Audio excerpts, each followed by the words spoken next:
Hi everyone, this is Pallavi once again signing in from तमन्ना वानी। तमन्ना वानी आपका अपना चैनल, आपका अपना मंच, जिसका कहना है kill depression before it kills you. Talk to Tamanna Wani. आज मन यूं ही हुआ कि कुछ बातचीत फिर से आप लोगों के साथ करूं, और उसके पहले मैं धन्यवाद देना चाहूँगी कि अब तमन्ना वानी का जो परिवार है वो धीरे धीरे बढ़ते चला जा रहा है और बढ़ते बढ़ते 1000 के ऊपर पहुंच चुका है। सो thank you everyone for the support.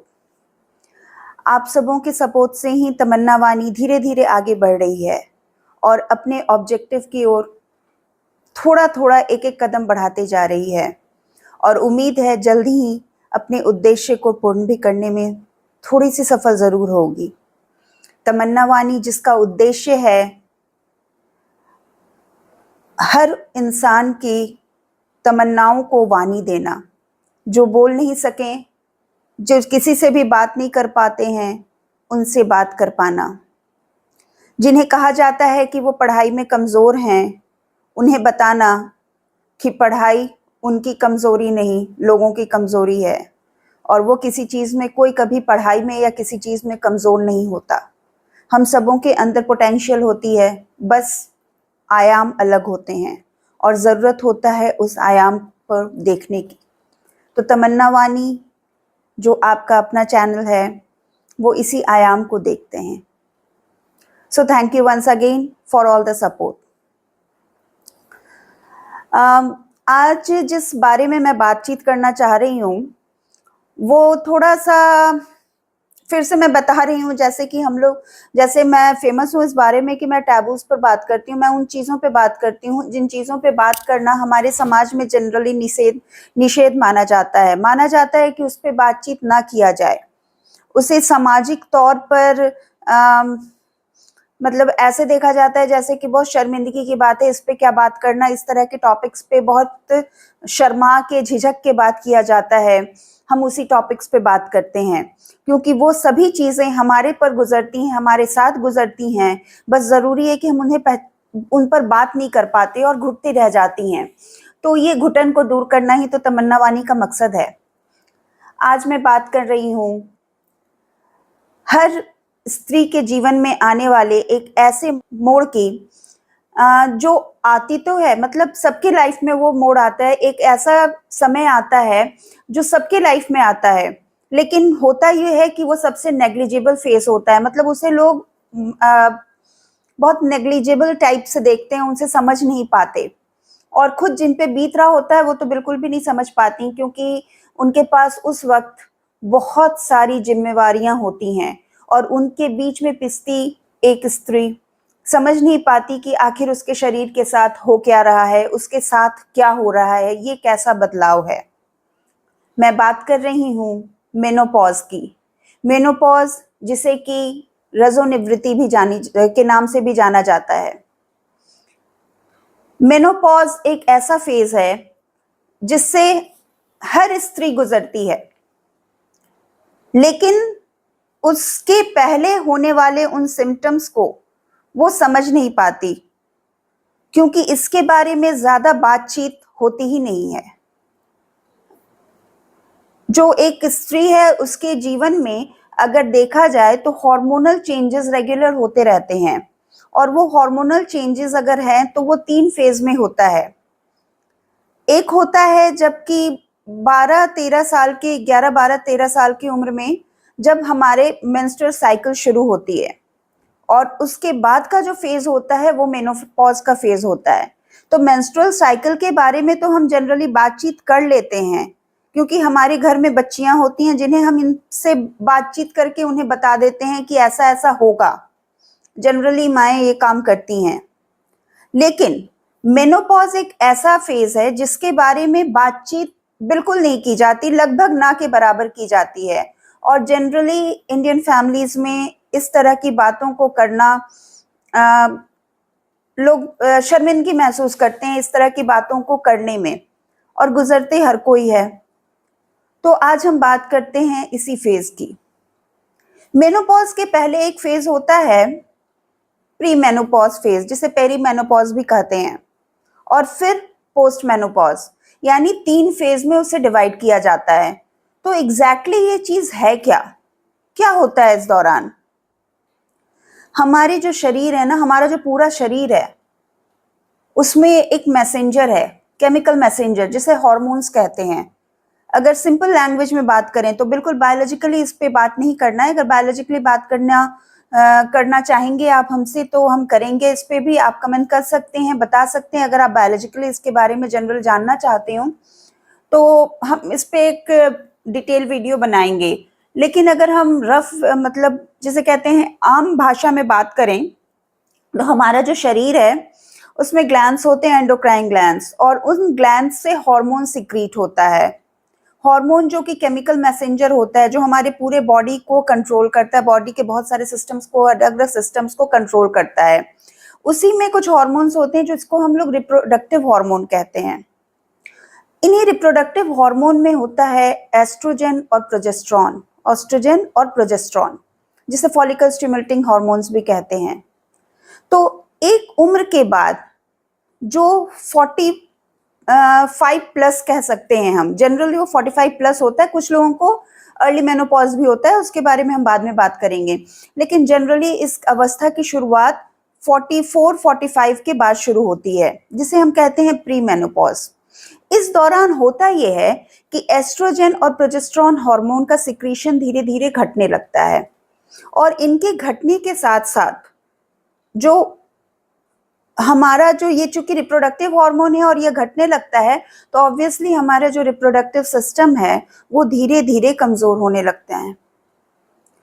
तो इस अवस्था में बहुत सारी महिलाएं जो हैं, मतलब अधिकतर महिलाएं बहुत तरह तरह के सिम्टम्स को फेस करती हैं, और सबका अलग अलग सिम्टम होता है। जैसे कि अचानक से आपको बहुत ज्यादा तेज गर्मी लगने लगेगी, कभी कभी बहुत तेज ठंडा लगने लगेगा। ठंडक का मतलब बहुत गर्मी है फिर भी आपको ठंड लग रही है, बहुत ठंड है फिर भी आपको गर्मी लग रही है, इसे हॉट फ्लैशेस कहते हैं। ये बहुत कॉमन है, ये सबसे कॉमन सिम्टम्स है प्री मेनोपॉज का। यहां से शुरुआत होती है। आपकी जो पीरियड्स हैं वो इरेगुलर होने लगते हैं, बहुत हैवी ब्लीडिंग होने लगता है, और बॉडी में अलग अलग तरह के चेंजेस आने लगते हैं। जैसे अचानक से मूड स्विंग, बहुत ज्यादा गुस्सा, कभी कभी अपना ही चेहरा बहुत बदसूरत लगने लगेगा और कभी अपने को ही देख के बड़ा अच्छा लगेगा। कभी ऐसा महसूस होगा जैसे बहुत खुशी हो रही है, और कभी ऐसा महसूस होगा जैसे दुनिया एकदम बिल्कुल बेकार बेजान है। और इन सब के साथ साथ शुरुआत होती है थकावट की, क्योंकि ये जो सारे हार्मोन्स है ना, हार्मोन सिस्टम, ये सभी जुड़े हुए हैं एक दूसरे से, और यहाँ धीरे धीरे कम होता है कैल्शियम प्रोडक्शन, बोन डेंसिटी कम होने लगती है। तो जो शरीर में दर्द शुरू होता है, अलग अलग कभी पैर में दर्द महसूस होगा, कभी अचानक हाथ में दर्द महसूस होगा, कभी चक्कर सा आएगा, कभी बहुत कमजोरी महसूस होगी, बहुत नींद आती है इस दौरान, अचानक लगेगा कि बस सो जाएं और कुछ नहीं करें। कभी कभी फोन से इरिटेशन होगा, कभी लगेगा किसी से भी बात ना करें, कभी बहुत अकेलापन महसूस होगा, अचानक से आपके बाल झड़ने लगेंगे बहुत तेजी से, दांत डीके करने लगता है, क्योंकि जो एस्ट्रोजन हार्मोन है इसे सिंपल लैंग्वेज में ब्यूटी हार्मोन भी बोलते हैं, और प्रोजेस्टेरॉन हार्मोन को हम लोग रिलैक्सिंग हार्मोन बोलते हैं आम भाषा में। तो अब आप जरा सोचिए कि आपका ब्यूटी हार्मोन धीरे धीरे घट रहा है और रिलैक्सिंग हार्मोन भी घट रहा है, तो इस दौरान थोड़ी सी परेशानी तो होती है, और यह परेशानी एक लंबे दौर तक चलती है।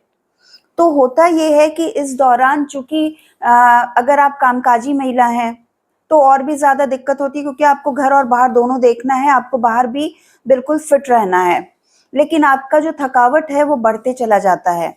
आपको लगता है कि बस सो जाएं, कभी लगता है कि बहुत एनर्जेटिक फील होता है, मतलब इसे कहते हैं डिफरेंट मूड स्विंग्स। ये सब हार्मोन का कमाल है, हमारे साथ हम कुछ भी नहीं कर रहे हैं, ये सब हमारे हार्मोन्स कर रहे हैं, सब हार्मोन का खेल है।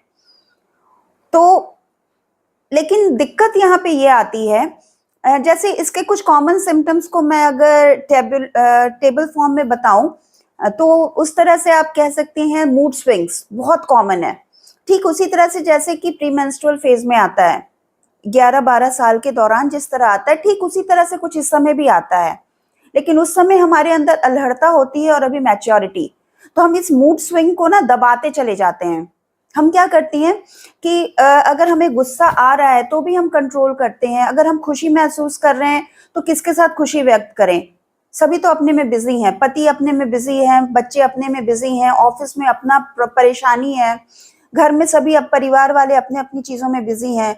उन्हें फुर्सत कम होती है कि वो हमें देखें, तो हम उन चीजों को दबाते जाते हैं। ना हम अपनी खुशी को व्यक्त करते हैं, ना दुख को व्यक्त करते हैं। जैसे बहुत ज्यादा रोने का मन कर रहा है तो रोते नहीं है, हंसने का मन कर रहा है तो हंसते नहीं है। और नतीजा क्या होता है कि आप इस उम्र में जनरली देखिएगा 45 से 50 की उम्र में डिप्रेशन बहुत ज्यादा हावी होने लगता है। यह डिप्रेशन नॉर्मल है, यह डिप्रेशन हार्मोन का कमाल है जो हम मेनोपॉज आने के पहले फील कर रहे हैं। अचानक से बहुत ज्यादा गर्मी लगना, ठंडा लगना, जैसा मैंने पहले बताया हॉट फ्लशेस, ये दूसरा इसका सिम्टम्स है। बॉडी एक, कभी पैर में दर्द अचानक होने लगेगा और फिर वो ठीक भी हो जाएगा। कभी हाथ में दर्द हो रहा है, कभी अचानक से शरीर के किसी भी पार्ट में दर्द होने लगता है, कभी चेस्ट पेन होने लगता है। तो यह सब कॉमन सिम्टम्स है। उसके अलावा जो अगला सिम्टम है जो बहुत कॉमन है वो है ब्रेन फॉग। आप अचानक चीजों को भूलने लगती हैं। आप जैसे इस रूम से उस रूम जाती हैं या फिर ऑफिस में जा रही हैं तो भूलना एक कॉमन सी चीज हो जाती है। यह भी हमारे हार्मोन का कमाल है। तो होता यह है कि हार्मोनल सिक्रेशन धीरे धीरे जो घटने लगता है तो ये ब्रेन फॉग हो जाता है। हम बहुत छोटी छोटी चीजों को भूलने लगते हैं। तो कभी हमें लगता है जैसे हम कोई सामान रखे और 2 मिनट में भूल गए, कभी फ्रिज खोला और पता ही नहीं चलता खोले क्यों है। तो ये सब कॉमन सिम्टम्स हैं, ये डरने वाली सिम्टम नहीं है। हाँ, इससे डील हम कर सकते हैं। उसके अलावा जो धीरे धीरे हमारे शरीर के जो अलग अलग पार्ट्स हैं जैसे बाल, आंख, दांत, हड्डी, ये सब कमजोर होने लगता है, या भी हार्मोन सिक्रीशन की कमी है। तो ये मेरे हाथ की चीज नहीं है, ये नेचुरल है, एक नेचुरल फेनोमेना है। हाँ, हम इसे प्रिवेंट कर सकते हैं, हम इसे जो कहते हैं ना चेंज कर सकते हैं थोड़ा सा। जैसे रेगुलर एक्सरसाइज, अपने लिए समय देना। अगर कभी मन करे कि अगर कभी बहुत अचानक से थकावट लग रहा है, आंख बंद हो रहा है, मन नहीं कर रहा है कि आज काम करने जाएं, तो मत जाएं। यह सभी प्री मेनोपॉज सिम्टम्स हैं जिनसे हर महिला जूझती है, हर स्त्री जूझती है, लेकिन बता नहीं पाती और कभी कभी समझ भी नहीं पाती। और महिलाओं मतलब स्त्रियों से भी ज्यादा जागरूक होने की जरूरत है पुरुषों की। जी हाँ, अगर आपके घर में कोई भी पुरुष है, अगर जो भी पुरुष इस वीडियो को देख रहे हैं, सुन रहे हैं, उन्हें जरूरत है इन चीजों को समझने और जानने की। उन्हें जरूरत है समझने की कि किस दौर से गुजर रही है उसके घर की स्त्री, क्यों वो कभी थकावट महसूस कर रही है, क्यों लाख चाहने पर भी उसका मन नहीं कर रहा है कि उठ के वह पहले की तरह आपको खाना बना के रात के 10 बजे दे दे, कोई भी चीज जो आप डिमांड करें। क्यों आज उसका मन नहीं कर रहा है किसी से बात करने का, क्यों उसका मन कर रहा है आपसे बात करने का, क्यों डिप्रेशन फील कर रही है, क्यों उसके शरीर में दर्द हो रहा है, क्यों अचानक जिस वक्त की आप एसी बंद करना चाहते हैं वो चलाना चाहती है, जिस वक्त की आपको गर्मी लग रही है उसे ठंड लग रही है, आपको ठंड लग रहा है उसे गर्मी लग रही है। ऐसा क्यों हो रहा है? क्योंकि यह समय है समझने का और इसे हम समझ नहीं पाते। अभी मैं शॉर्ट में कंक्लूड करके ये बताना चाहूंगी कि ये जो रजोनिवृत्ति है ये 3 फेज में होता है, प्री मेनोपॉज, मेनोपॉज और पोस्ट मेनोपॉज। और यह जो है लगभग 45 टू 60 इयर्स तक चलता है। तो इतने लंबे फेज को समझने की जरूरत है, समानुभूति की जरूरत है, और stop body shaming, stop it.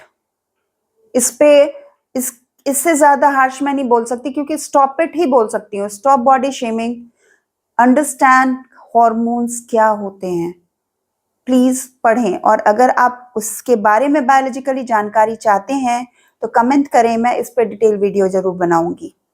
Till then stay tuned, see you soon in some other video with some new topic. और एक और गुजारिश है, प्लीज वीडियो को शेयर करें, जितना ज्यादा हो सके उतना ज्यादा, ताकि किसी एक तक तो पहुंचे जिसे इसकी जरूरत है। Thank you. This is Pallavi once again signing out from Tamanna Wani. See you again, guys, with some other video and some other topic. Bye.